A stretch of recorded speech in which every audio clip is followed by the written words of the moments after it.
He was the happiest dog in the world. Every single day, he was showered with endless love from his older sister. To him, life was perfect. But after he died, everything changed. His sister fell into darkness. The bright, kind woman he loved became someone people whispered about behind her back. Her fiancé abandoned her without hesitation. Her family cut ties with her. One by one, every important relationship in her life fell apart. Watching from afar, the little dog couldn't bear it. So he made a decision. He would be reincarnated as a human. It didn't matter if she never accepted him. It didn't matter if she never recognized him. In this new life, he would work hard on his own. And somehow, he would bring her happiness back. He wanted to see her smile again. His name was Coco. 5 years earlier, he had been nothing more than a stray dog wandering the streets. Then, by chance, he met her. Both of them carried a deep loneliness inside their hearts. Perhaps that was why they were drawn to each other from the very beginning. Ignoring everyone's objections, she took him home and adopted him. From that day forward, Coco's life became filled with happiness. He never had to worry about food again. Every day, there was more than enough to eat. He could run around the house, make a mess,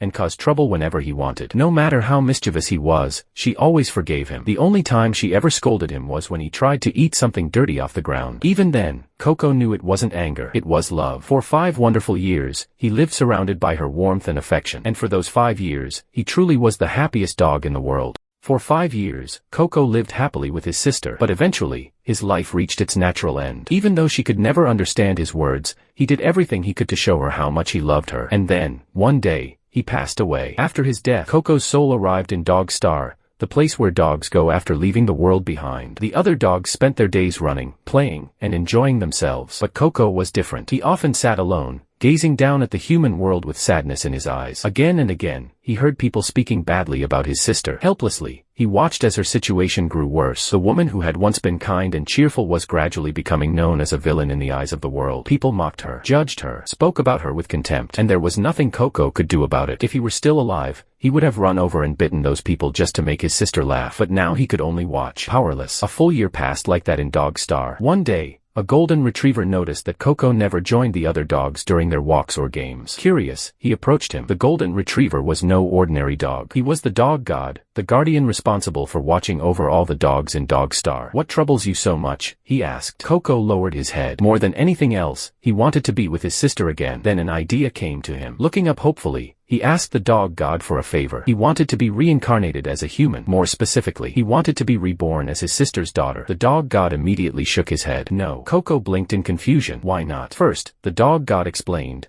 the woman you're talking about doesn't have any children, nor is she planning to have any. And second, his expression grew serious. I don't recommend dogs reincarnating as humans. Coco tilted his head. Why? The dog god sighed. Because life as a human is far more difficult than life as a dog. There are many wonderful humans, but there are also those who do terrible things. Humans can be selfish, they can be cruel, they can commit ugly, shameful acts without a moment's hesitation. Once you become human, you'll have to face all of that. But even knowing that, the dog god looked directly into Coco's eyes. Do you still want to go? Without the slightest hesitation, Coco nodded. Because no matter what hardships awaited him, the only thing he wanted was to return to his sister's side. Coco didn't seem worried at all. It's okay, he said. I'm not exactly a perfect dog either. The dog god raised an eyebrow. Coco scratched his head sheepishly. I used to sneak snacks when my sister wasn't looking, and sometimes I'd chew up all the tissues in the house. The dog god let out a long sigh. In the end, he couldn't bring himself to refuse. Fine, but there are conditions. Coco's ears perked up immediately. You must never reveal your true identity to anyone. And after 5 years, you must return to Dog Star. Coco nodded enthusiastically. I promise. The dog god smiled faintly. Knowing how kind and innocent Coco was, he worried the little dog might be taken advantage of in the human world. So before sending him away, he granted Coco 3 special abilities. First, you will be able to communicate freely with animals. Coco's eyes lit up. Really? Second, you will be able to glimpse pieces of the future. Coco blinked in surprise. And third, the dog god's expression softened. Whenever a matter concerns your sister,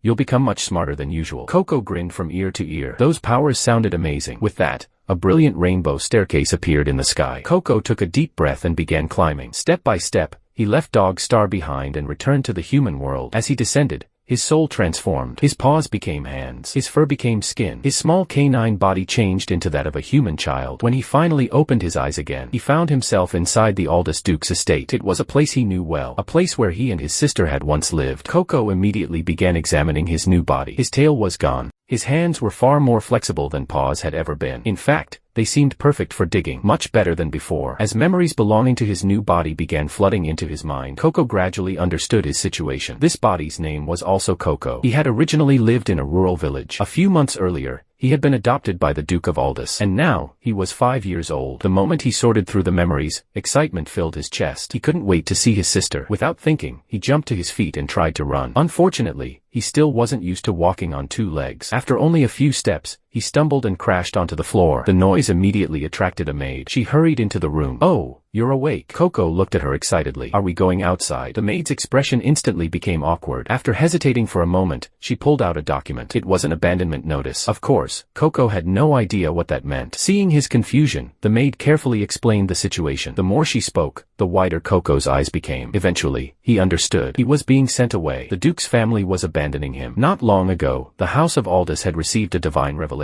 According to the prophecy, if the family adopted a child blessed by the gods, their household would receive extraordinary fortune and prosperity. And because of that revelation, everything in Coco's new life was about to change. According to the divine prophecy, the family would prosper and flourish if they adopted a child blessed by the gods. Because of this, the Duke had traveled to the countryside and adopted Coco, a child who bore a sacred mark known as a holy stigmata. The mark was proof of divine blessing, or at least, it had been. For reasons no one could explain, Coco's stigmata had suddenly vanished a month ago. The disappearance shocked everyone. Without the blessing, there was no longer any reason for the Duke's family to keep her. As the maid explained the situation, Coco stood there completely lost. She barely understood any of it. Her mind was occupied by only one thing. She wanted to find her sister. At that moment, one of the dog god's gifts activated, the special ability that made her smarter whenever something involved her sister. Ideas immediately began forming in her mind. If they think I lost the holy mark, then I should ask them to examine me again. Coco secretly felt hopeful. After all, she now had the dog god's help. Maybe everything would work out. Maybe the blessing would reappear. Maybe she could stay long enough to find her sister. Unfortunately, things weren't that simple. The Duke was currently away on a military campaign, and according to the servants, he wouldn't return for another month. Only the Duke himself had the authority to make a final decision regarding the holy mark. As a result, no one could approve Coco's request immediately. However, there was one unexpected benefit. Since the Duke wasn't present to personally review the matter,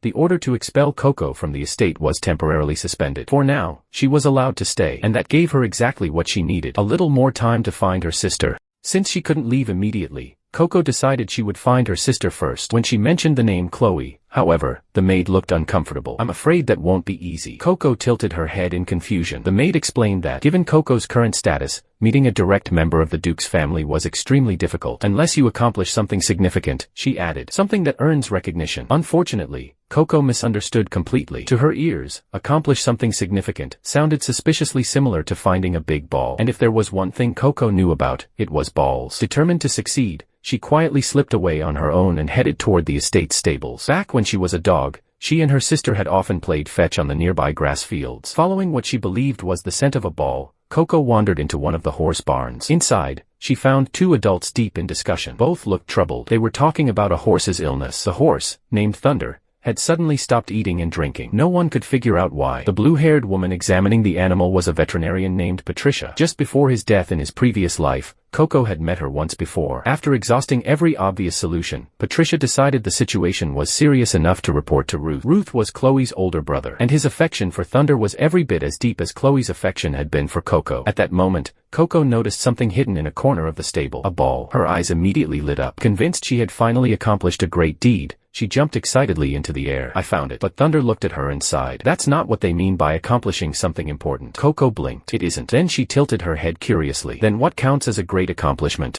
The moment Thunder heard her question, his eyes widened in shock. He stared at Coco as if he had seen a ghost. "A human. You can understand me." Realizing someone could finally hear him, Thunder's eyes instantly filled with tears. For the first time in days, he looked genuinely emotional. Without hesitation, he began pouring out all of his grievances to Coco. Thunder insisted that he wasn't sick at all. The real problem was a thorn lodged in his tongue. It hurt so much that he couldn't eat or drink properly. After Coco carefully removed the thorn, Thunder immediately felt better. The horse began cursing Patricia nonstop. "That quack calls herself a veterinarian. She checked me dozens of times and never even looked inside my mouth." Coco quickly tried to calm him down. At the same time, she remembered her original goal. "So what exactly counts as a great accomplishment?" Thunder proudly tossed his magnificent mane. "Helping a famous horse like me recover is definitely a great accomplishment." Coco's eyes sparkled. If that was true, then she could finally earn the right to meet her sister. Just as she was getting excited, Footsteps suddenly echoed through the stable. Patricia had returned after hearing movement inside the barn. The moment she walked in and saw a little girl stroking Thunder's mane, she froze in shock. "What are you doing here?" She stared at Coco with disbelief. "And who are you?" "My name is Coco," the girl answered honestly. "I cured Thunder." Patricia frowned. At first, she didn't believe a word of it, but after conducting another examination, she was stunned. Thunder's condition had completely recovered. Not only was he eating again, but he had returned to perfect health. Patricia's eyes immediately narrowed. She knew exactly who Coco was. The commoner child whose sacred mark had disappeared.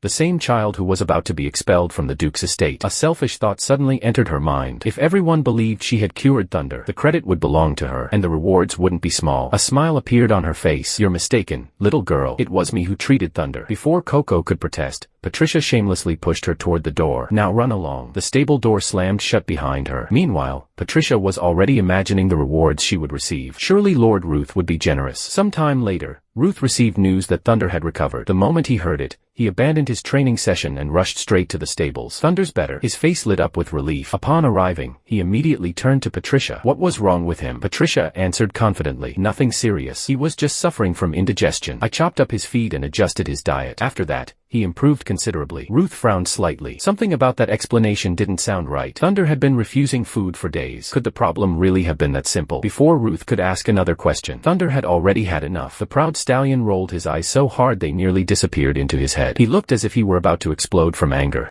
When Ruth saw Thunder walking toward him, he immediately opened his arms with a smile. Thunder. He expected the horse to come running over as usual. Instead, Thunder walked right past him without even slowing down. Ruth froze. Patricia froze. The stable hands froze. All three of them turned their heads in confusion and looked toward the stable entrance. Then they saw something unbelievable. The notoriously temperamental Thunder was affectionately nuzzling a little girl. The same horse that normally refused to let strangers get close was now following her around like a loyal puppy. Patricia's face instantly turned pale. Panic flashed across her eyes. She hurriedly motioned for the servants to drag Coco away before things got worse. But before anyone could act, Coco stepped forward first. "My name is Coco." She introduced herself politely. Then she pointed at Thunder. "I'm the one who treated him." Patricia's expression immediately darkened. But Coco wasn't finished. Reaching into her pocket, she pulled out a tiny thorn. This was stuck in his tongue. "I removed it." The moment Ruth saw the thorn, his eyes widened. A memory immediately surfaced. Not long ago, while returning from his studies abroad, he had traveled through a grassland region with Thunder. Many of the flowers there were covered in tiny barbed thorns. Unless someone had actually seen those plants before, they would never think to look for something like that. More importantly, Thunder's strange illness had started shortly after they returned home. The timing matched perfectly. Ruth's expression grew serious. He immediately ordered another examination. After carefully inspecting Thunder's mouth, Dot found faint wounds on the horse's tongue. Small, but unmistakable. Evidence that something sharp had indeed been lodged there. At that point, the truth became impossible to ignore. The thorn, the timing, the injury, and most convincing of all, Thunder's attitude. The proud stallion stood calmly beside Coco, rubbing his head against her shoulder and refusing to leave her side. It was a level of trust Thunder rarely showed even to his own owner. Looking at the horse and the little girl together, Ruth finally reached a conclusion. He completely believed Coco's story. She really was the one who had cured Thunder.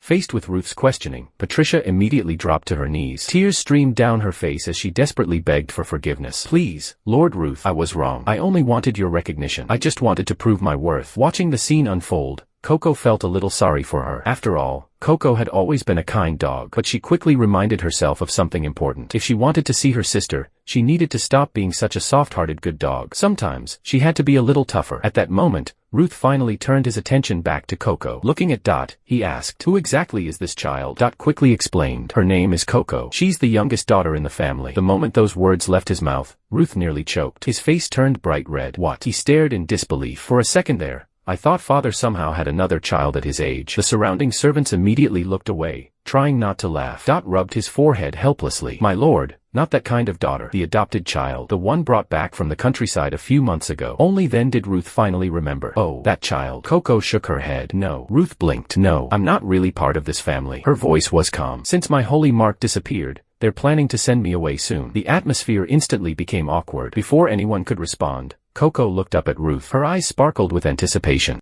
"Lord Ruth, does curing Thunder count as a great accomplishment?" Ruth misunderstood immediately. He assumed the little girl wanted to use her achievement to remain in the Duke's household. A trace of regret appeared on his face. "I'm sorry. I don't have enough authority to overturn father's decision. The matter of your adoption is beyond my control." To his surprise, Coco simply shook her head. "That's not what I want." Ruth paused. "Then what do you want?" Coco answered without hesitation. "I want to meet Chloe." Silence. Complete silence. For a moment, Ruth genuinely wondered if he had heard wrong. What? Coco repeated herself. I want to meet Chloe. Ruth stared at the tiny girl, then stared some more. Of all the requests he had expected to hear, that was not one of them. He almost thought he was hallucinating. This little child actually wanted to meet that person, his younger sister, Chloe, the woman feared and despised throughout the kingdom. The woman people called the evil witch because she handled countless dirty jobs that no one else was willing to do. She had become a target of endless criticism. People whispered behind her back. They feared her, despised her, blamed her for things they didn't understand. Her reputation was infamous. Yet now, standing before him, this tiny girl looked up with innocent eyes and asked for only one reward: to see Chloe. Guys, I'm not in a mood to continue this video today. Let's meet in the next part. Stay tuned.